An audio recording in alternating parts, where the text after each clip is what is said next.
Welcome to the Inferno Cast. Today we're here with one of my old friends, Kyle Watson.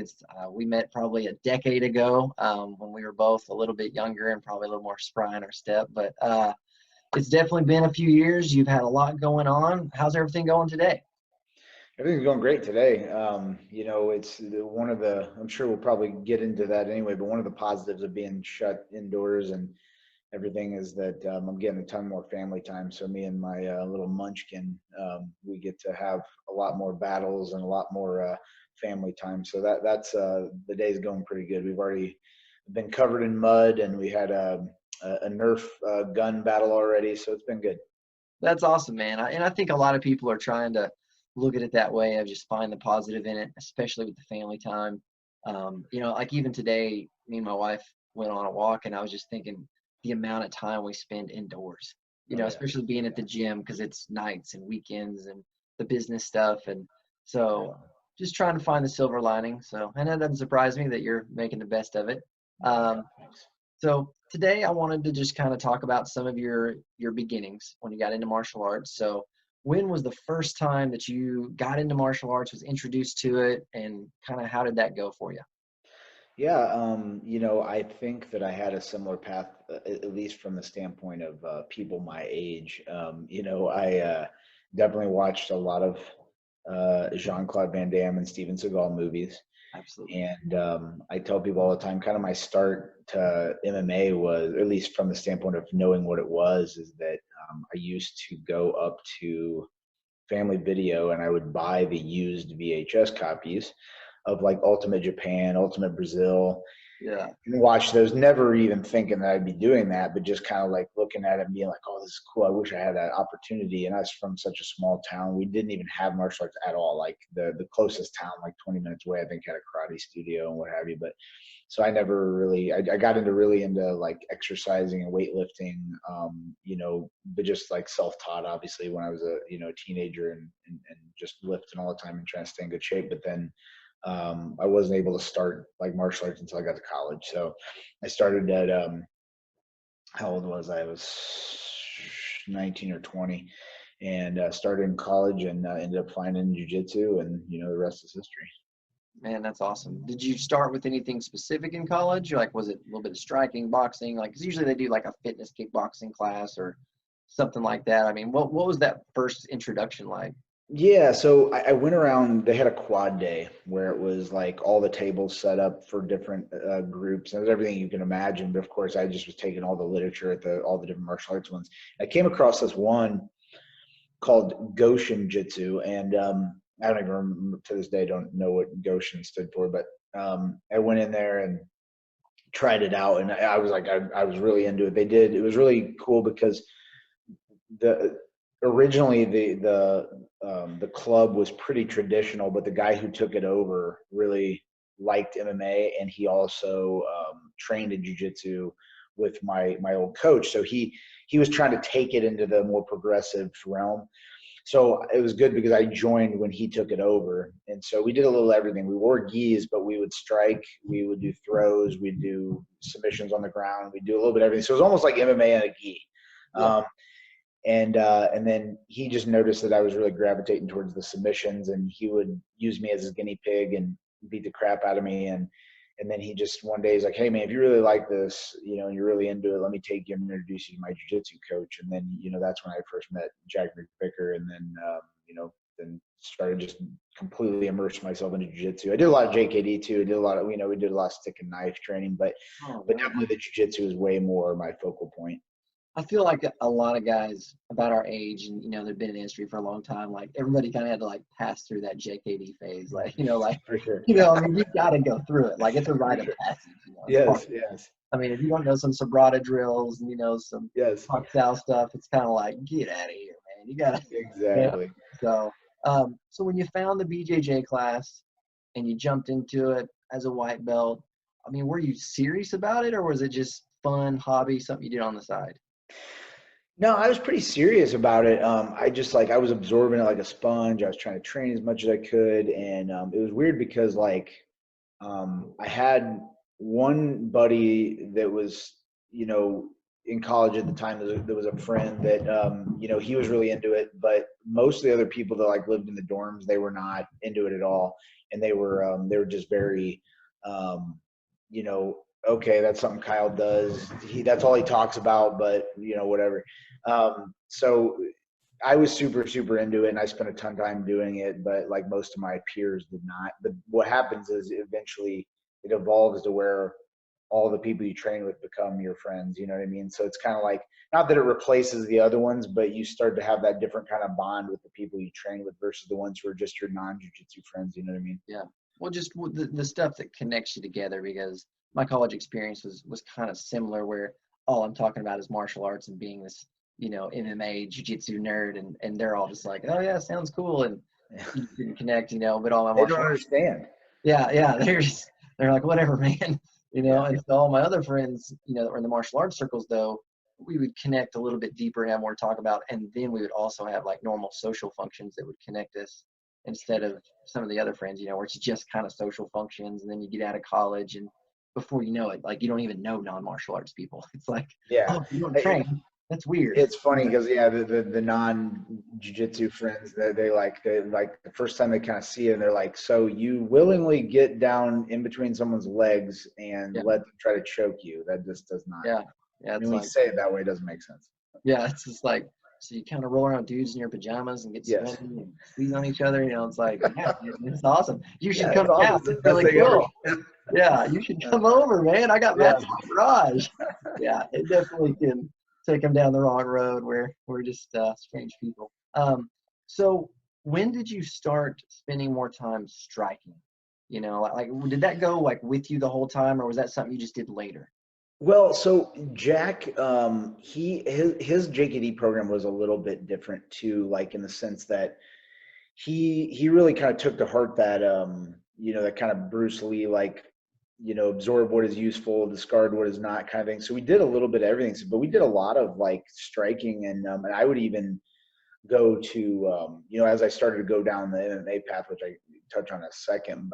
I started like traveling and training more like Muay Thai specific, but he would work a lot. I mean, we'd do everything. We'd do empty hand with just boxing gloves and nothing on the legs. We would do, stick and knife, and we'd do a little bit of everything. We'd even a little bit add some takedowns in, So I like that aspect of it because he still kept it pretty honest. It wasn't like, we would still do those like flowing energy drills and stuff like that. Just to get like those different count drills and just to get your timing, your rhythm down, but No. it Well, it's wouldn't attribute always, development. yeah. You know, He it's, was very big on, the whole, you know, uh, self-preservation versus self-perfection kind of thing. And we would blend it. So there's sometimes where we go like super hard and like rough, and then other times we do that kind of flowy stuff.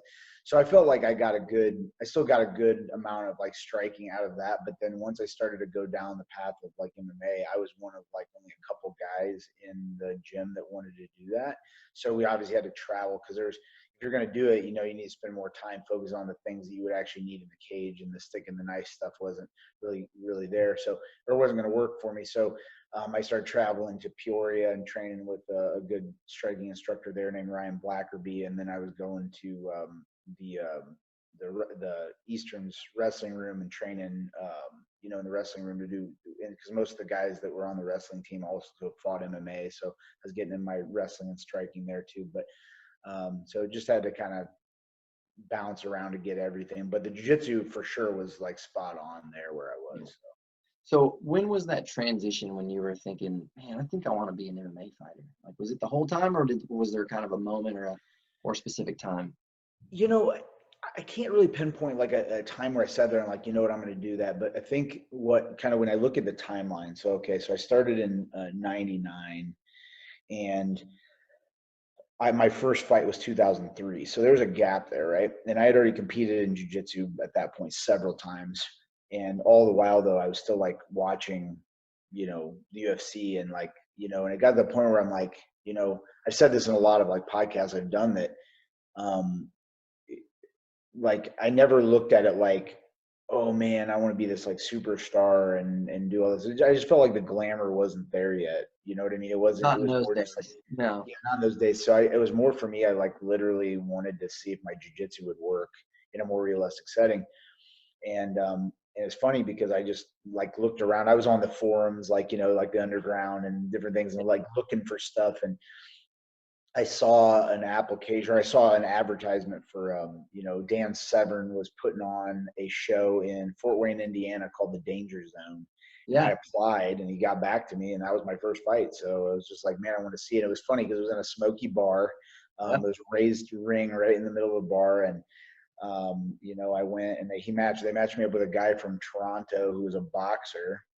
And I did submit him with a triangle, but I got punched a lot. And Yeah. You take a beating because like turning the corner is just not a thing. And yeah, it's just like one thing where it's like, okay, I thought I knew controlling the distance and what this was going to be like, but then you kind of get that extreme fight or flight your first time. And but it's crazy though, because I thought I was going to die like right after the fight, and then by the time like I caught my breath, I'm like, oh, I want to do that again. Let's do that again, and that's just kind of how it happened. Man, we had so Danger Zone came to Arkansas, and ours was in a Mexican restaurant. So same difference though, man. Same difference. And then I think they came back and we did one, and it was at like an armory or something like that. But honestly, in those days, man, like it was really looked down upon for two reasons. I feel like one was like society definitely was like, that's cockfighting for humans, and like because what they perceived of it was just very brutal and violent. Like people were dying, because they just didn't have any influence. And then I remember in the martial arts world, if you were mixing and matching and all that, like you were looked down on as well. I remember a judo school guy, I went and offered to pay him private lessons. Like this is 02, 01. And he refused because he's like, if you're not going to be my pupil, then I'm not going to train. Just that old school stuff. That mindset, still, I get it. And at that time things were different. And then but as a coach though, when you're mature, like even today, if somebody came up to you is like, man, I don't want to join your school, I don't want to come to your classes, I just need you to work with me one-on-one because I'm going to be the next big thing. So there's some caveats on both ends where I wasn't like the most wisest 20-year-old kid coming in all like, sure. Hey, so probably deserved a little bit. But there were some faux pas back in the early 2000s that were kind of silly, but they were kind of real at the time. So it definitely was something you probably did for being a test of yourself or what you're capable of. And, and Dan Severn, man, he really led the Mid-South into MMA, doing those shows, Danger Zone and everything. And that's so funny that story came out. Yeah, I know. Well, then it switched. Then I started fighting for Dave Strasser because I had a friend. Dave fought in the UFC long time ago. I can't remember who all he fought, but well, I remember when he was active. Yeah. I think he might have fought Caro, Parisian, and a few other guys. But anyways, he I fought up. It was crazy. I started fighting for him, so I like all up in that like Hammond area and Racine, Wisconsin, and fought a bunch. I remember like, I was I was on a show with like Ben Rothwell was the main event, and there's just a bunch of up and comers. Back then you had no idea. You're just like, oh, who's this guy? Whatever, Some other guy. Yeah, and just just kind of crazy. And then the thing is too, I didn't know how even the pay thing worked. Like I think my second fight, they were like, hey, if you sell some tickets, we'll pay this much. I'm like, pay me? I was like, oh, I had no idea. They do that. Yeah, I can make money. Like, it's like I'm nobody, and it's like, it's just like ticket money. And then I started realizing when I started talking to people and knew, they're like, well, yeah, you can start making. So I had like almost no amateur career because like right away I'm just like, oh, okay, well, if I'm going to get hit, I'd rather get paid. And didn't understand back then. It wasn't like, hey, yeah, build up an AMI career to get the experience so you can kind of have an unblemished pro record. I didn't know anything about that. It was like, no, it was like, man, you're going to punch me? I want to get paid. No doubt, man. The pro amateur lines were definitely blurred in the early 2000s where, one fight you're fighting as an amateur, next fight technically kind of a pro, or, getting paid on the back end. I mean, it was just, it was just the growth of it where people just didn't know. There's a lot of ignorance back then, and, and that's changed now, and it's been really publicized by the UFC. So, and which kind of goes to our next discussion of, so when was the Ultimate Fighter introduced to you like, this is a good idea, I need to go live in a house with a bunch of dudes doing MMA? Well, do you mean from the standpoint of like watching it or just thinking that I would apply for it? Just whenever you would apply, when you're like, man, I should do this.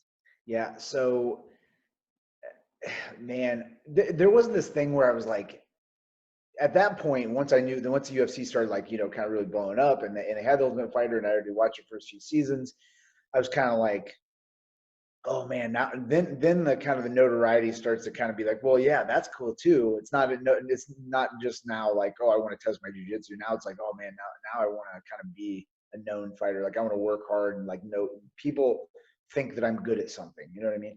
And Yeah, I tried out for gosh, was it season 5? I think it was Jens Pulver and BJ Penn, I think. yeah, And lightweight. I had like no connections, and I went down, and it was in Florida, and I went down by myself, got a rental car, stayed, went in, and then somebody told me, man, it's super politics, and I You didn't thought realize you were it going to until actual tryouts. what's that? You thought you were going to actual tryouts. Yeah, well, it Yeah. was crazy because so they use the mats from the Coconut Creek ATT.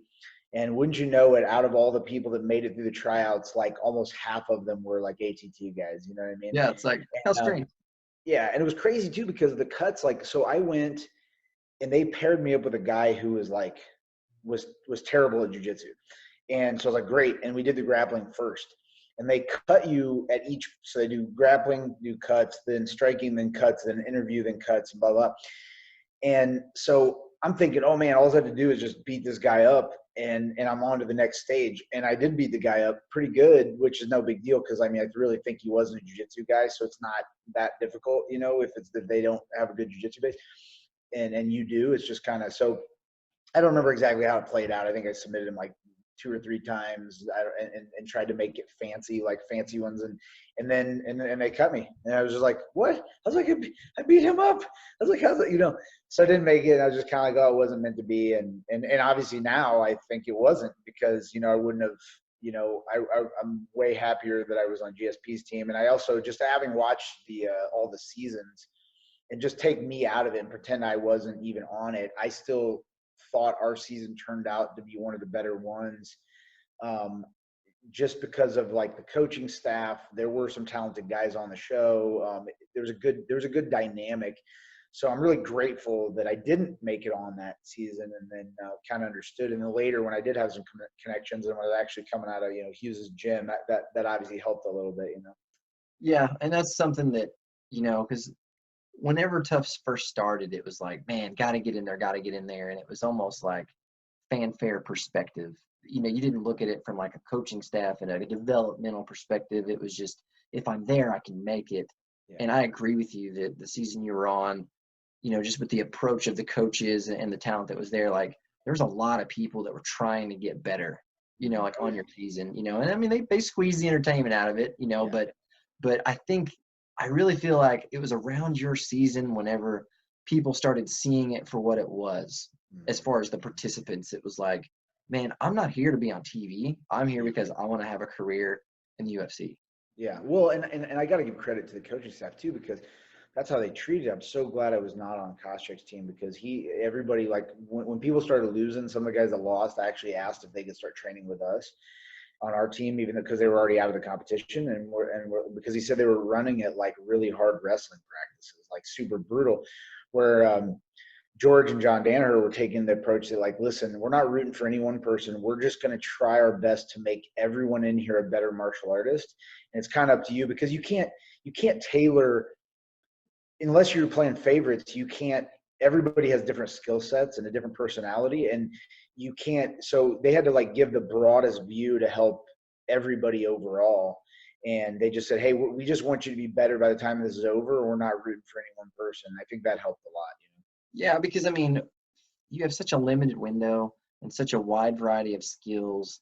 Like you basically just got to kind of look at everybody and say, you already have the skills that got you here. We'll keep up the cardio.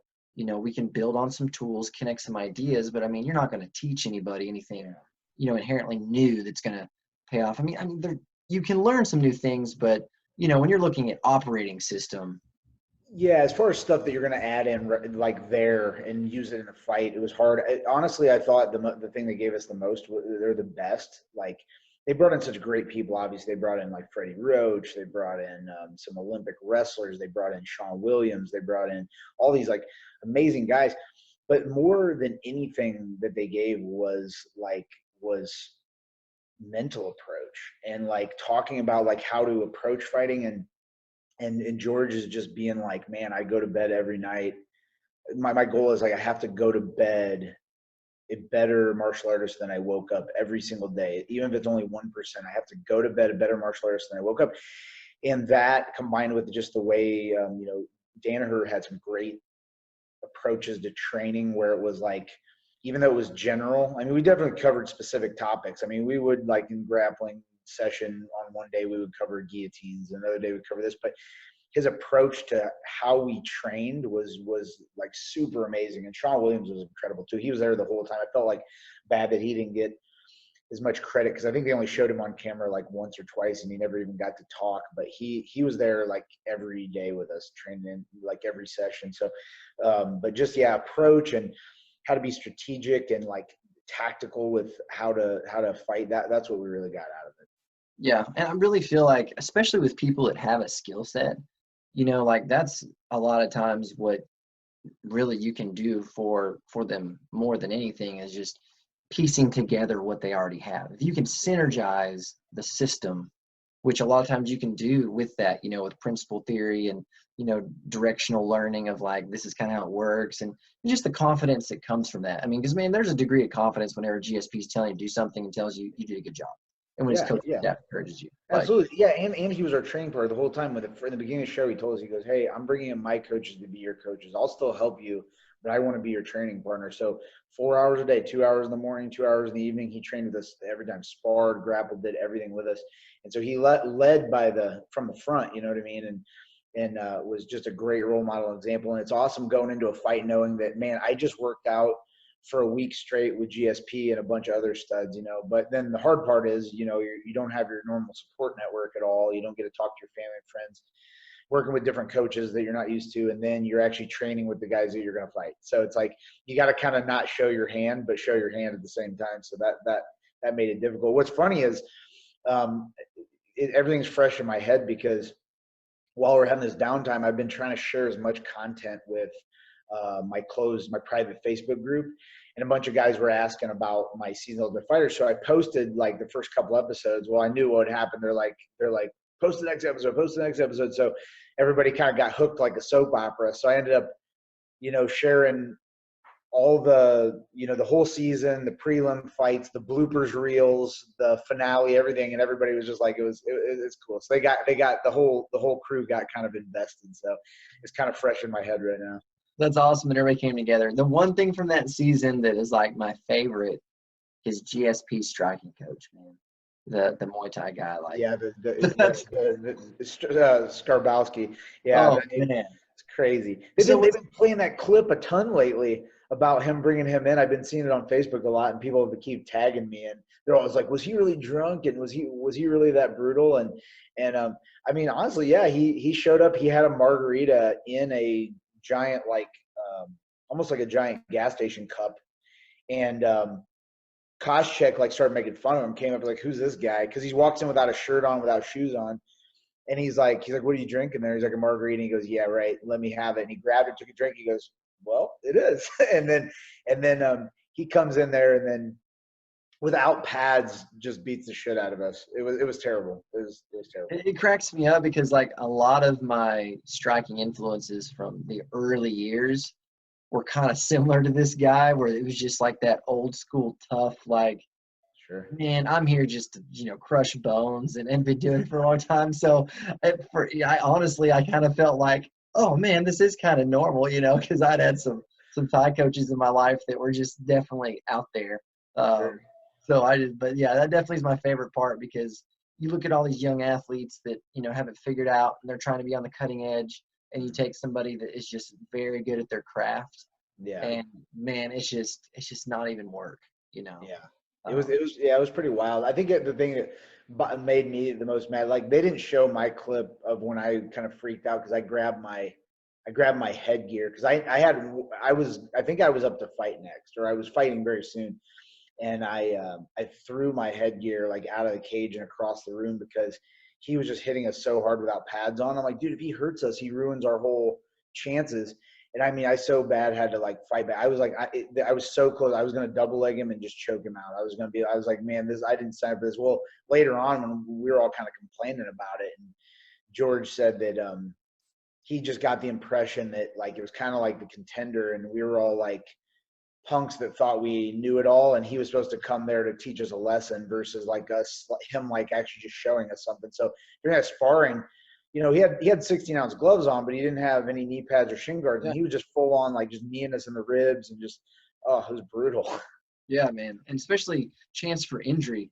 Whenever you got something coming up, because it's like this is your career. It's like this is my moment to make it, and you're kind of messing it up. Which and I think everybody's been in the training room with somebody like that where they don't understand what you're trying to get done, or they're not very careful with like where you're at in your career or what's next.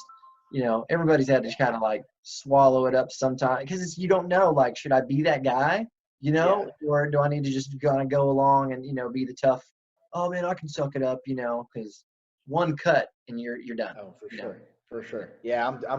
I'm too old for that. And even at the stage later on in the game, like, I was, kind of the older, they made fun of that a lot, but I was one of the older guys. I was 30 on the show or around there. I think I was about to be 30. And so I had already and I was one of the more experienced as far as like sheer number of fights going into that show. So I was just already like not ready to deal with people's bullshit. Like Bruce Leroy, I was just like, he's 18. I'm like, I can't stand this kid, and it's just like one of those things where like, looking back on it, like, I get it, you're young and brash and you think things through. But I was just like, man, at that point, I was kind of like, man, I want to be really careful with who I trained with and how I trained with them. You know what I mean? Right. You were looking at it as like a professional, opportunity of like, this is my chance to get in, where a lot of these guys, being on TV, being Ultimate Fighter, like this isn't what they, lived on. It was just like, no, this is all that matters in my life. And, and that's like I said, like, I feel like that season was kind of the transition where people started figuring out, we don't need to be crazy on this show. We don't need to be doing stupid stuff. Like, we need to be athletes, like we need to be training. We need to be getting better. We're trying to get a contract, which is definitely not how the show is written. Sure. Well, they still do a good job with their casting because, like, I mean, they pick the personality types that they can tell are going to clash. And then, then when they cut you off from everything in the outside world except they supply you with alcohol and then put you in a mansion, it's kind of like, okay, no matter how boring these people might be, something's going to happen. You know what I mean? So yeah, for sure. So what do you feel like was the best part that you took out of that experience that's kind of affected your life moving forward? Man, I would say that it's hard to nail down just one thing. I mean, I think from some of the stuff we already touched on with GSP and like John has definitely taught me more how to be a leader and taught me how to, how to train smarter, not harder, because here's such a contrast. I don't want to throw anybody under the bus because I'm really grateful for all the coaches I've had and what they've shared in their own ways. But when I was the jiu-jitsu coach at the Hit Squad, Hughes's whole philosophy was based on what he was good at and what he thought was right. So basically, day in, day out, it was, we will just outwork them. That's it. We'll just outwork them. It wasn't about let's bring in all these guys that are good or let's try this method. Although I will say Mark Fiore, who was like one of the main coaches there, Mark was awesome. Was a little more progressive in the sense that like, hey, Mark was great in that respect, but Hughes was very like, no, we're just going to outwork everybody. And my body was just so beat up because it was just like 2-a-days every day. And the problem was there were so many transitional fighters, guys who would come stay in the dorms and leave. But since I was a coach, I was expected to participate in everything. So literally I did 2 days for almost 4 years. And so my body just took such a beating because you're not meant to train for like you're training for a fight forever, and it's like that's kind of how it was because I was just expected to be at every practice and blah, blah, blah.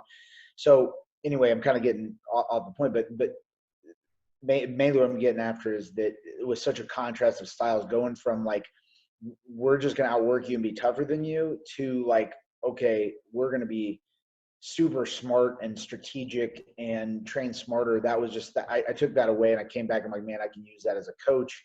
Like I said, the leadership aspect.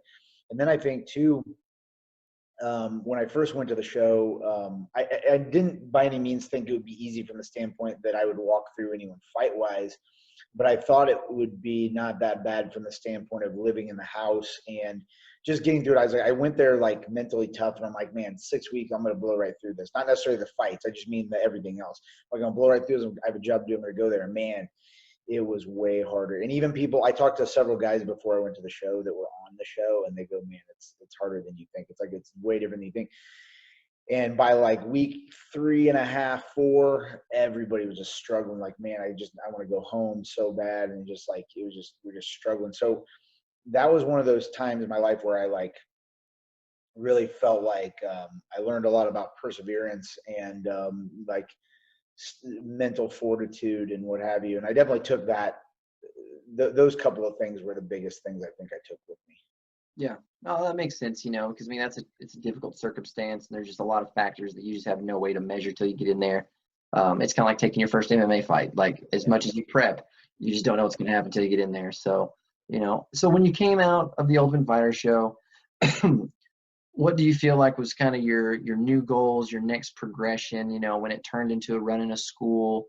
So what did it look like whenever you decided to kind of establish your own brand and kind of open your first facility?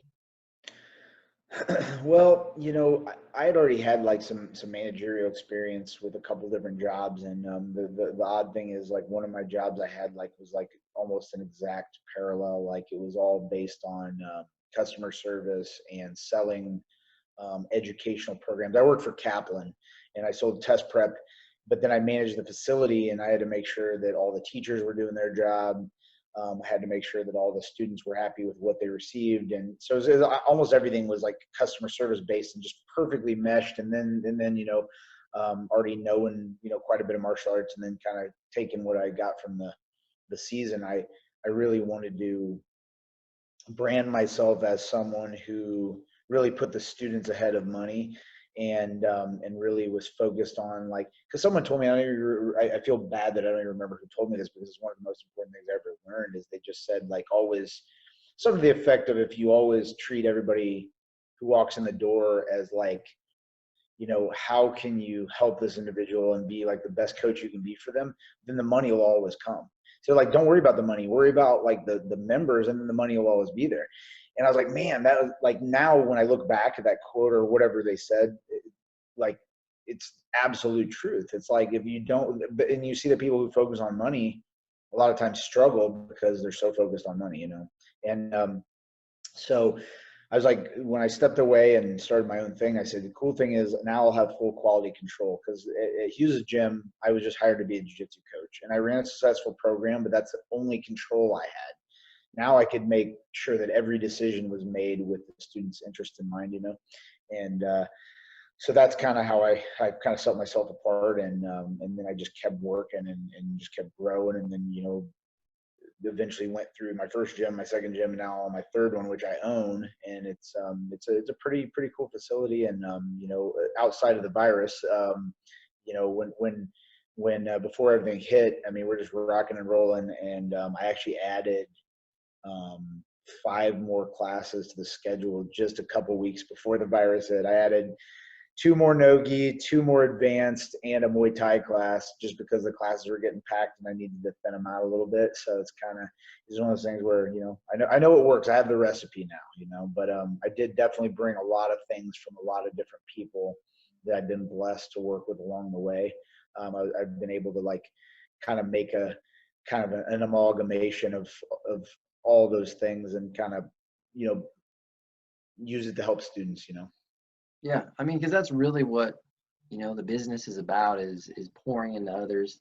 They always say that a coach that's seeking fulfillment from his students will never be as successful as the coach that's always trying to, help people be fulfilled.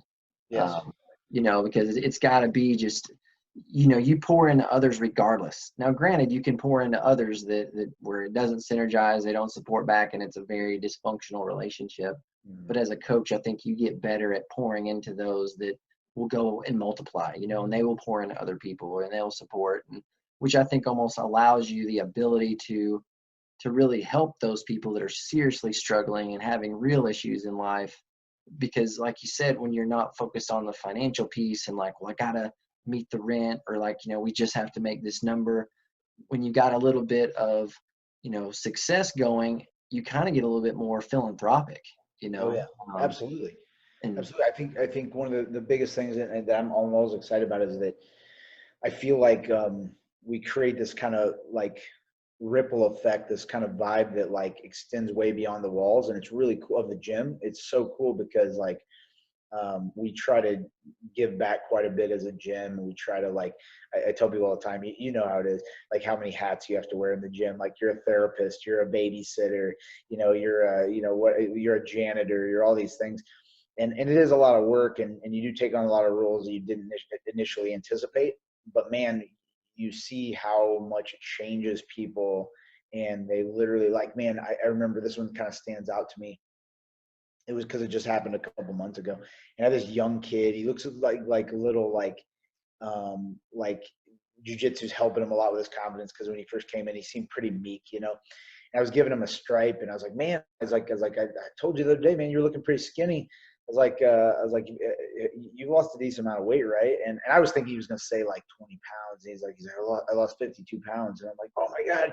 I'm like, it's amazing. And he like, just like lit up, like just, he was so happy, and it's just, it's cool. The little things can have like such a huge ripple effect, you know what I mean? And like, and then I had a student the other day send me this long message just saying how he's a better husband, he's a better father because of jujitsu. And it's like all these little things that you might think on one day, like, I'm just showing this guy an armbar, but there's so many more things to that family that they're a part of that like leads out into space, and just takes the positivity, you know what I mean, and spreads it, so I'm getting off on a tangent, but well, I mean, but that's so true, because I've advised people for years that are instructors or in leadership positions. I'm like, man, these people are treating their spouses, family, and kids based on how you interact with your world.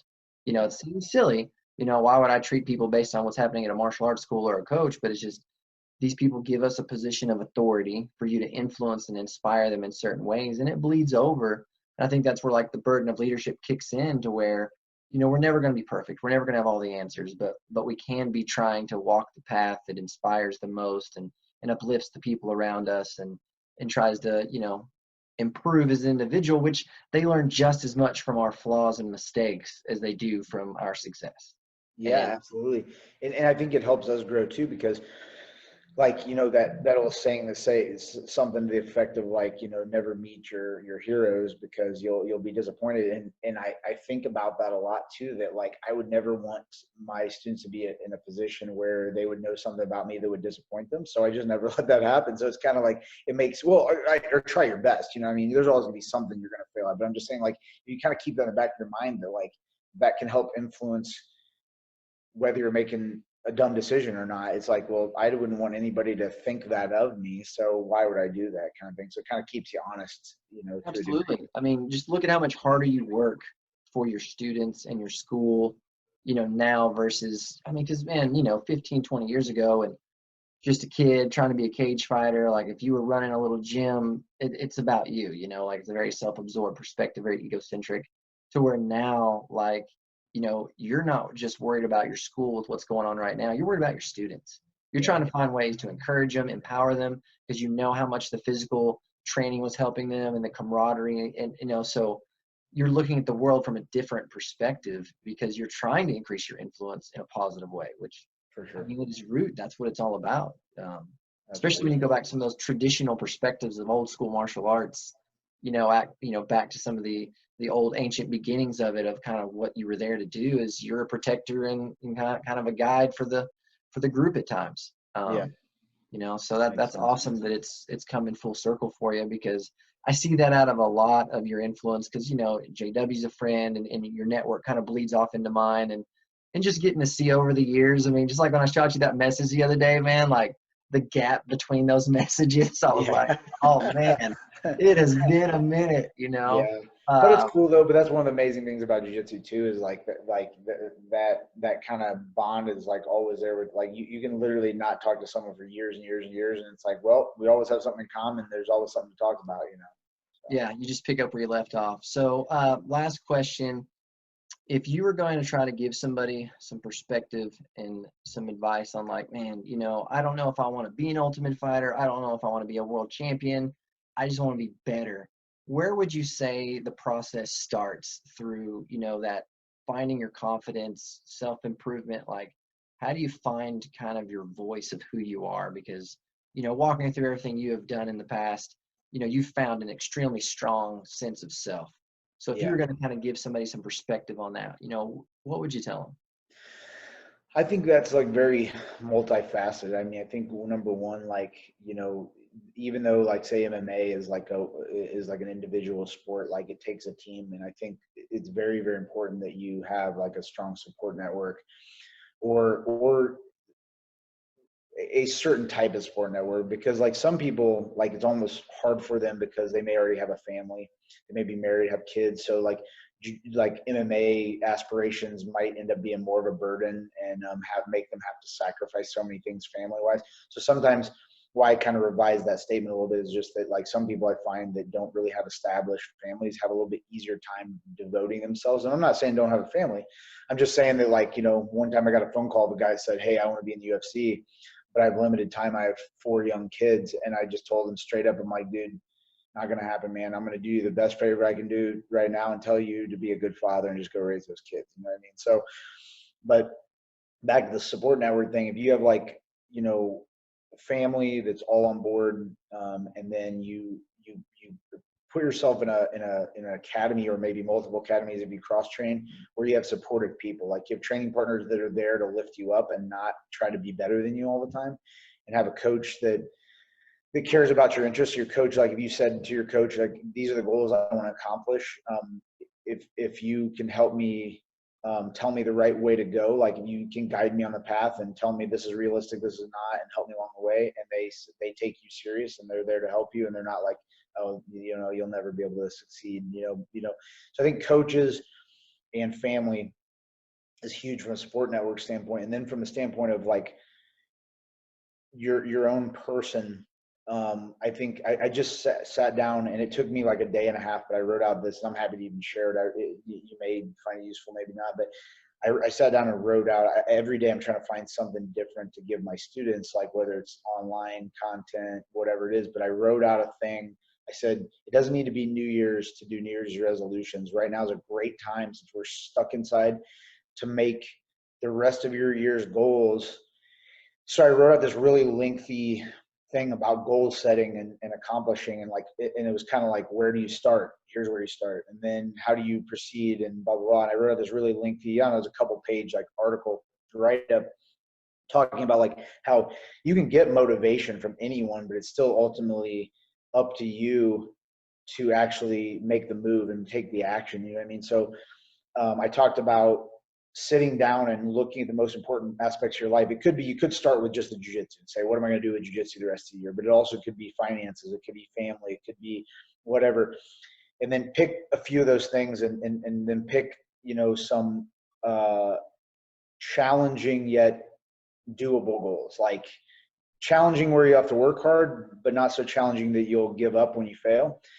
And then just kind of walk through how to make an accountability plan, to hold yourself accountable. And then, so anyway, my point of that is I think it's really big for someone to take that to heart, what GSP said. I want to go to bed better. Maybe I want to go to bed a better father than I woke up. I want to go to bed a better husband than I woke up. I want to go to bed a better fighter than I woke up. Well, what is it going to take? Like, what is that 0.5%, or what is that 1% that you have to do? Well, the only way you can figure that out is to set goals, and then say like, hey, did what I did today move the needle a little closer to that goal? You know what I mean? So that's kind of how I'd sum it up in a long-winded way, is that you need a really strong support network. And then, yeah, motivation is cool, like I said, but if you don't have the drive to act upon it, it's not going to help. So you got to like actually set actionable items that you will hold yourself accountable to.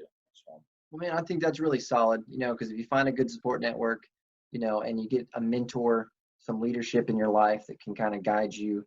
And then, they usually say don't major in minor things, but, kind of what you're saying is if you do it correctly, major and minor improvements, before you know it, you're going to have major improvement. Exactly. So I think that that's a really good philosophy that a lot of people could be able to take some value from. Because, man, I mean, you've come up in the industry for the last 20 something years, and we've got to see you grow up just because of the Ultimate Fighter, and you're, being in the jiu-jitsu circles now, and it's a small industry, and it's just really awesome to see it come full circle, and to see what you've built and created. And really appreciate you taking time to talk with me today. Yeah. And hopefully when things clear up, we'll get back to normal, be able to do some training, and get the guys to hang out. Absolutely. But I've been talking a lot and I didn't get a chance to ask you, how are you doing? Man, I am great. All life is good. Life is good. We're doing the same thing, interacting with the students, trying to be as physical as we can with what we have, and yeah, all is well. Appreciate you taking time to talk to us today, man. Yeah, man. You bet. You bet. My pleasure. Thanks for asking me to come on. I appreciate Yeah, it. no problem.